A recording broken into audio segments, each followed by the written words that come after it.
Hello ਮਾਈ dear students, ਸਵਾਗਤ ਕਰਦੇ ਹਾਂ ਜੀ ਸਾਡੇ YouTube ਚੈਨਲ ਵਿਸ਼ਵਾਸ ਸਟੱਡੀਜ਼ 'ਤੇ। ਤਾਂ ਸਟੂਡੈਂਟਸ, ਅੱਜ ਦੀ ਇਸ ਵੀਡੀਓ ਦੇ ਵਿੱਚ ਆਪਾਂ ਕਰਾਂਗੇ ਜਮਾਤ 5ਵੀਂ ਦਾ ਹਿੰਦੀ ਦਾ ਪੇਪਰ। ਇਸ ਤੋਂ ਪਹਿਲਾਂ ਵੀ ਬੇਟੇ ਮੈਂ ਇੰਗਲਿਸ਼, ਮੈਥ ਅਤੇ ਜੋ ਤੁਹਾਡਾ ਪੰਜਾਬੀ ਦਾ ਪੇਪਰ ਸੀ ਉਹ ਕਰਵਾ ਚੁੱਕੀ ਹਾਂ। ਲਿੰਕ ਮੈਂ ਦਿੱਤਾ ਹੋਇਆ ਕਮੈਂਟ ਦੇ ਵਿੱਚ। ਜਦੋਂ ਤੁਸੀਂ ਉਸ ਲਿੰਕ 'ਤੇ ਕਲਿੱਕ ਕਰੋਗੇ ਤੁਹਾਨੂੰ ਤਿੰਨੇ ਪੇਪਰ ਮਿਲ ਜਾਣਗੇ। ਅਤੇ ਬੇਟੇ ਸ਼ੁਰੂ ਕਰਨ ਤੋਂ ਪਹਿਲਾਂ ਚੈਨਲ ਨੂੰ ਸਬਸਕ੍ਰਾਈਬ ਕਰ ਲਓ, ਬੈਲ ਆਈਕਨ ਨੂੰ ਪ੍ਰੈਸ ਕਰਕੇ ਰੱਖੋ, ਕਿਉਂਕਿ ਬੇਟੇ ਆਪਾਂ ਤੁਹਾਡੀ ਪੇਪਰਾਂ ਵੇਲੇ ਵੀ ਇਸੇ ਤਰ੍ਹਾਂ ਹੀ ਤਿਆਰੀ ਤੁਹਾਡੀ ਕਰਾਵਾਂਗੇ, ਰਾਈਟ। ਤਾਂ ਚੈਨਲ ਨੂੰ ਸਬਸਕ੍ਰਾਈਬ ਕੀਤਾ ਹੋਏਗਾ ਤੁਸੀਂ ਤਾਂ ਤੁਹਾਨੂੰ ਜੋ ਲਿੰਕ ਹੈਗਾ ਉਹ ਮਿਲ ਜਾਣਾ ਹੈ। ਸੋ ਚੈਨਲ ਨੂੰ ਸਬਸਕ੍ਰਾਈਬ ਕਰਨਾ ਨਾ ਭੁੱਲਣਾ। ਇਸ ਦੇ ਨਾਲ ਹੀ ਸਟੂਡੈਂਟਸ, ਆਓ ਸ਼ੁਰੂ ਕਰਦੇ ਹਾਂ ਆਪਾਂ ਅੱਜ ਦੀ ਵੀਡੀਓ। ਤਾਂ ਦੇਖੋ ਬੇਟੇ, ਸਭ ਤੋਂ ਪਹਿਲਾਂ ਦੇਖੋ, ਜਦੋਂ ਤੁਹਾਨੂੰ ਪੇਪਰ ਮਿਲਣਾ ਹੈ ਇੱਥੇ ਤੁਸੀਂ ਕੀ ਲਿਖਣਾ ਹੈ? ਵਿਦਿਆਰਥੀ ਕਾ ਨਾਮ, ਆਪਣਾ ਨਾਮ। ਇੱਥੇ ਤੁਸੀਂ ਰੋਲ ਨੰਬਰ ਲਿਖੋਗੇ ਅਤੇ ਇੱਥੇ ਜੋ ਵੀ ਡੇਟ ਹੋਏਗੀ, ਜਿਸ ਡੇਟ ਨੂੰ ਤੁਹਾਡਾ ਪੇਪਰ ਹੈਗਾ, ਦਿਨਾਂਕ ਹੁੰਦਾ ਡੇਟ, ਉਹ ਡੇਟ ਲਿਖੋਗੇ। 80 ਨੰਬਰ ਦਾ ਪੇਪਰ ਹੋਣਾ ਬੇਟੇ। 5 ਨੰਬਰ ਤੁਹਾਨੂੰ ਸੁੰਦਰ ਲਿਖਾਈ ਦੇ ਦਿੱਤੇ ਜਾਣਗੇ, ਇਸ ਕਰਕੇ ਆਪਣੀ ਲਿਖਾਈ ਹੈ ਜਿਹੜੀ ਉਹ ਸਾਫ਼ ਰੱਖਣੀ ਹੈ। ਤਾਂ ਪਹਿਲਾ ਪ੍ਰਸ਼ਨ ਦੇਖਦੇ ਹਾਂ ਆਪਾਂ। ਹਾਂਜੀ, निम्नलिखित शब्दों में से किस शब्द में संयुक्त अक्षर का उपयोग नहीं हुआ? ਤਾਂ ਇਹਦੇ ਵਿੱਚ ਦੇਖੋ ਬੇਟੇ, ਪਹਿਲੇ 3 ਦੇ ਵਿੱਚ ਸੰਯੁਕਤ ਅਕਸ਼ਰਾਂ ਦਾ ਪ੍ਰਯੋਗ ਹੋਇਆ, ਪਰ ਵਿਸ਼ੇਸ਼ ਦੇ ਵਿੱਚ ਨਹੀਂ ਹੋਇਆ। नेक्स्ट, निम्नलिखित शब्दों में से छात्रा शब्द का अर्थ बताएं। ਤਾਂ ਛਾਤਰਾ ਦਾ ਮਤਲਬ ਕੀ ਹੁੰਦਾ ਹੈ? ਵਿਦਿਆਰਥੀ। नेक्स्ट, निम्न शब्दों में से अशुद्ध शब्द चुने। ਅਸ਼ੁੱਧ ਕੀ ਹੁੰਦਾ ਵੀ ਜਿਹੜਾ ਗਲਤ ਲਿਖਿਆ ਹੋਇਆ ਹੈ, ਜਿਹਦੇ ਵਿੱਚ ਸਪੈਲਿੰਗ ਮਿਸਟੇਕ ਹੋਈ ਹੈ। ਤਾਂ ਇਹਦੇ ਵਿੱਚ ਦੇਖੋ ਬੇਟੇ ਕਿਹੜਾ ਸ਼ਬਦ ਗਲਤ ਹੈਗਾ? ਤੀਜੇ ਦੇ ਵਿੱਚ ਅਤਿਥੀ। नेक्स्ट, निम्न शब्दों में से इठलाती शब्द से तुक मिलाते हुए शब्द का चयन करें। देखो इठलाती, लुभाती, तो केड़ा शब्द मिलता है? लुभाती। ठीक है बेटे। हाँ जी, नेक्स्ट देखो, निम्नलिखित शब्दों में से पंजाबी के कीड़ियाँ शब्द का हिंदी रूपांतरण क्या होगा? तो कीड़ियाँ ਨੂੰ ਆਪਾਂ हिंदी ਦੇ ਵਿੱਚ ਆਪਾਂ ਕੀ ਕਹਿੰਦੇ बेटे? चींटियाँ। नेक्स्ट, जिसका मूल्य ना हो तो अमूल्य। ठीक है जी। इस तो बाद नेक्स्ट देखो, चांद कहाँ दिखाई देता है? तो आसमान में। बताएं कि आपकी पाठ्य पुस्तक से लिए गए यह वाक्य पाठ के अनुसार किससे कहे थे? आपने मुझे अनजाने में घायल कर दिया है। तो ये बेटे देव किने क्या? श्रवण ने। ठीक है, श्रवण ने। नेक्स्ट, पावन का सही अर्थ क्या होगा? पवित्र। नेक्स्ट, आँखों में चमक आना, खुश होना, इसका मतलब है बेटे खुश होना। नेक्स्ट देखो, पैरा पढ़ते हैं ਆਪਾਂ। पैरा पढ़ के ਉਹਦੇ ਵਿੱਚੋਂ ही क्वेश्चन करने ने। माधोपुर गांव में एक लड़की रहती थी, उसका नाम था दीपा।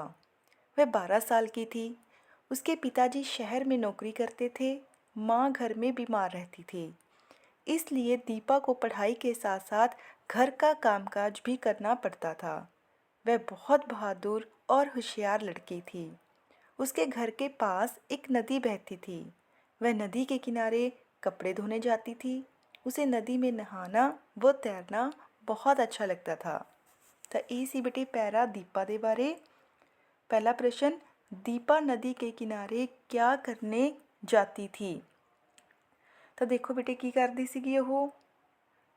नदी के किनारे वह कपड़े धोने जाती थी। तो पहले का आंसर क्या आएगा बेटे? कपड़े धोने। वह नदी के किनारे कपड़े धोने जाती थी।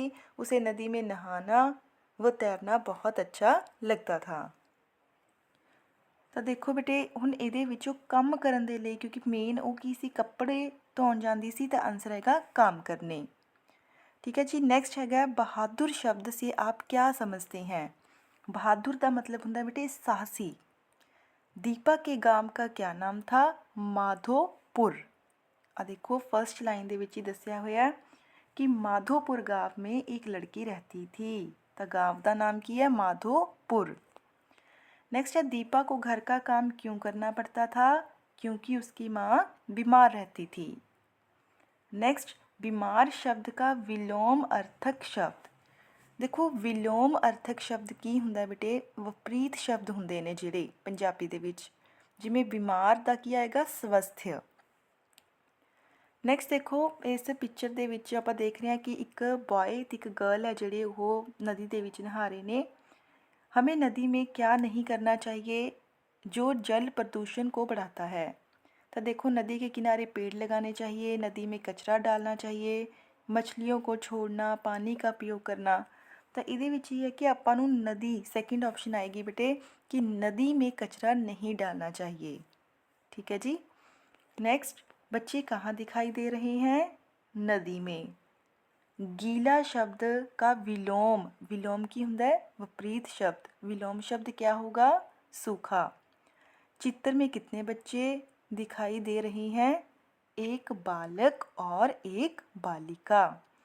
निम्नलिखित शब्दों में से बालक शब्द का स्त्रीलिंग क्या होगा, बालिका। नेक्स्ट देखो बेटे थोड़ी पाठ्य पुस्तक जो प्रश्न आए हुए ने। ठीक है जी। हमें सड़क कैसे पार करनी चाहिए।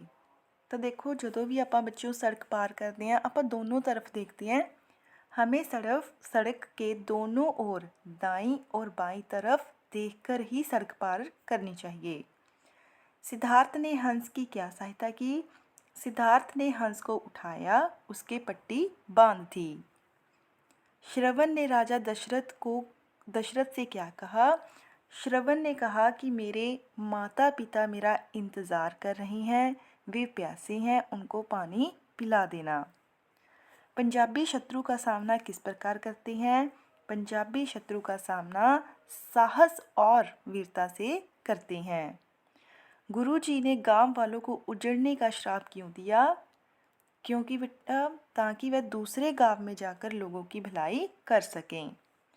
बच्चों ने बस को पहिए को गड्ढे से बाहर कैसे निकाला। तो ये बेटे थोड़ी बुक विचों ही है। ठीक है, थोड़े अध्यापक साहिबान ने थोड़ा कराया होना, उहदे विचों देख के कर लेना। नैक्सट देखो लोहड़ी वाले दिन लोग क्या खाते हैं। लोहड़ी वाले दिन लोग गच्चक, मूंगफली, रेवड़ियाँ खाते हैं। रानी ने चींटियों से क्या प्रेरणा ली। रानी ने चींटियों से हमेशा कोशिश करने की प्रेरणा ली। नैक्सट बेटे कहते भी दो कवितावां तुहानू दित्तियां, एक तो है यह प्यारा पंजाब हमारा।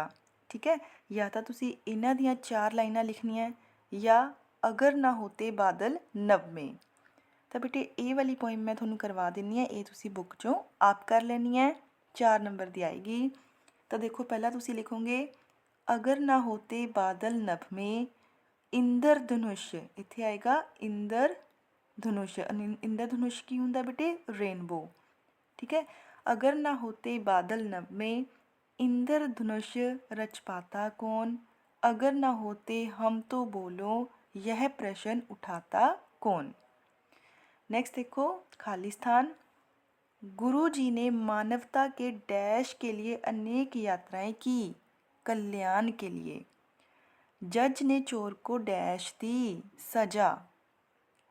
ठीक है जी, सजा। वह खिलखिलाकर डैश रही थी, वह खिलखिलाकर हंस रही थी। नैक्सट बेटे आपां नूं पंजाबी दे विच शब्द दिते, आपां नूं हिंदी दे विच लिखना है। आसमान नूं आपां कहने आ आकाश, भांडा बर्तन, धूड़ धूल, वेड़ा आंगन, दुध दूध। ठीक है जी। नैक्सट आपां अर्थ दसने ने। चरण नूं आपां होर की कहने आ पांव, पवित्र नूं पावन। अड़िग, अड़िग किनूं कहने जिहड़ा पक्का होवे बेटे आपदी गल ते।